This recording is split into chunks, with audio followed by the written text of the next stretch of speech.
Hey guys. Alright, let's try this again. Part 2 of my Q&A. I only have a couple questions left. I left off with Krista from Fruits and Roots. She was asking me, do my kids understand about eating vegan? And were they raised that way? No, they weren't raised that way. I've only been trying to become fully plant-based since January of this year. So, my kids are still, when they're home with me, they eat what I eat, or not even always what I eat, but they eat, they don't eat meat and they don't eat cheese when they're at home. When they're at my mom's house, I should say I always say my mom's house. My parents' house, they're still together. When they're at my parents' house, they eat whatever they make, and they usually order, fast food. My dad usually brings home pizza or Chinese food, or he makes,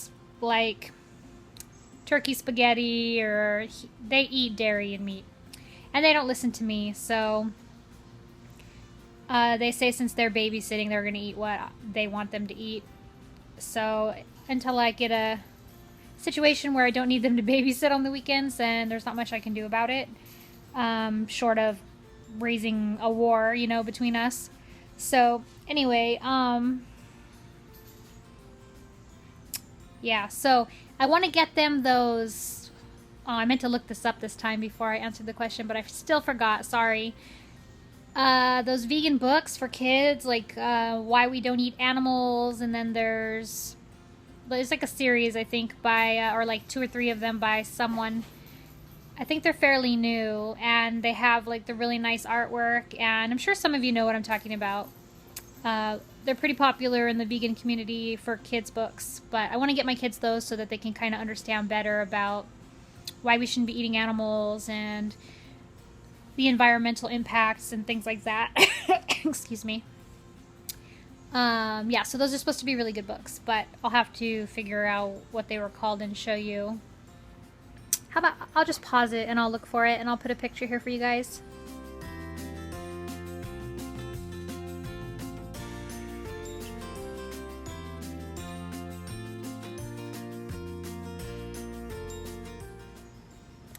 Alright, so Vegas Fruity asked me what exercises do I do, and the truth is I'm really, really lazy, and I've been trying to get up in the morning early so that I can do stretches and do some yoga poses in the morning, and then I try to stretch before I go to bed, because I've been having a lot of sciatic pain lately, which, and also, because of my back. I'm sure that it's all connected. The reason I have sciatic pain is because I haven't been stretching my back, so I'm trying to go back to doing my physical therapy stretches and things like that morning and night. Other than that, every once in a while I'll go outside and walk up and down my stairs. I don't have a regular routine. I know I need to get into a regular routine.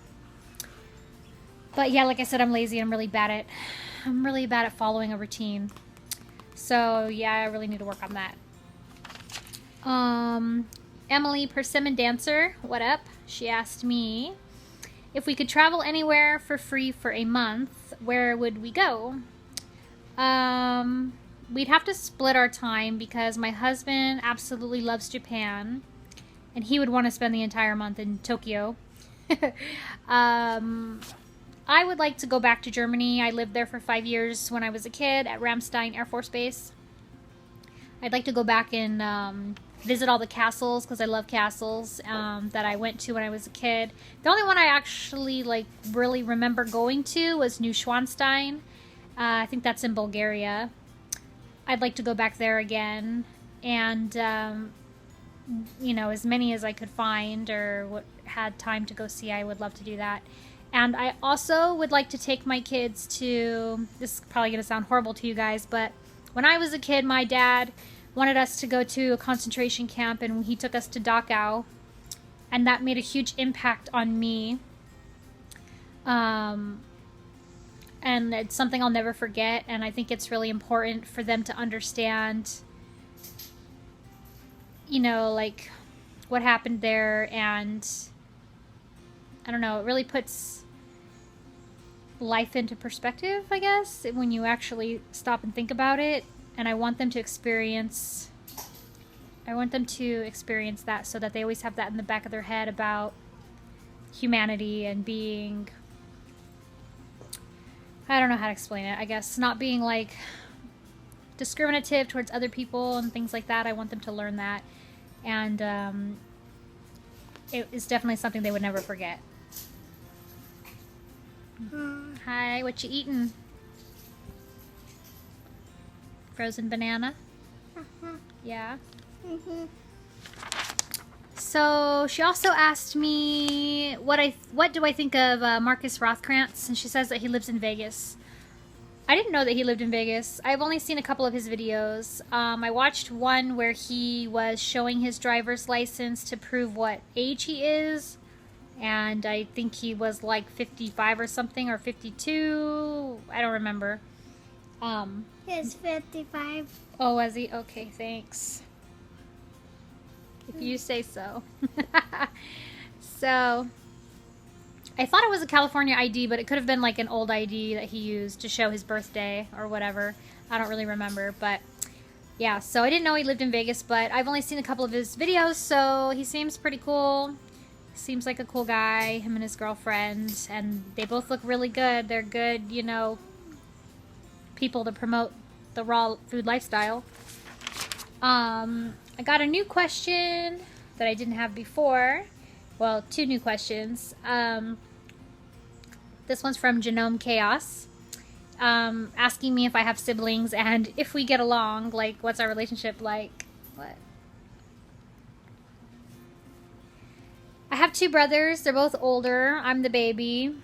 My oldest brother is 9 years older than me, and my other brother is 2 years older than me. My oldest is named Brian. The other one is named Jason. I get along better with the oldest one than I do with Jason. Me and Jason have never had a great relationship, and we pretty much most of the time only see each other or talk to each other on holidays, like when we are both at my parents' house, or when I go there to visit them and he's there because he's living there right now. Yeah, so it's always been complicated, and we've never gotten along very well. And my oldest one, I think we get along because he wasn't really around that much. When I was a kid, he was in high school. He was out doing things with his own friends, and he had his own life, so it was easier to get along with him.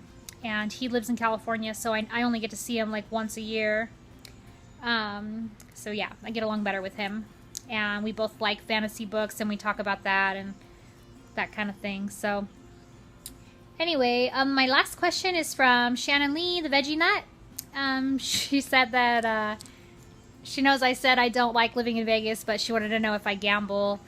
And I really don't. I gamble like once a year. I'll do mega bucks and try to win, you know, a couple $1 million. I'll throw my $20 in there like once a year. And I've never won, obviously. Or I wouldn't be working. I wouldn't be working on the strip anymore. I would take my money and run. So, that's it. I'm trying to think if I said anything in my first video that I didn't repeat because I lost the video when I spent all night long trying to upload it. I tried to let it upload when I was sleeping, and it didn't work, and then I ended up accidentally deleting half of it. So, I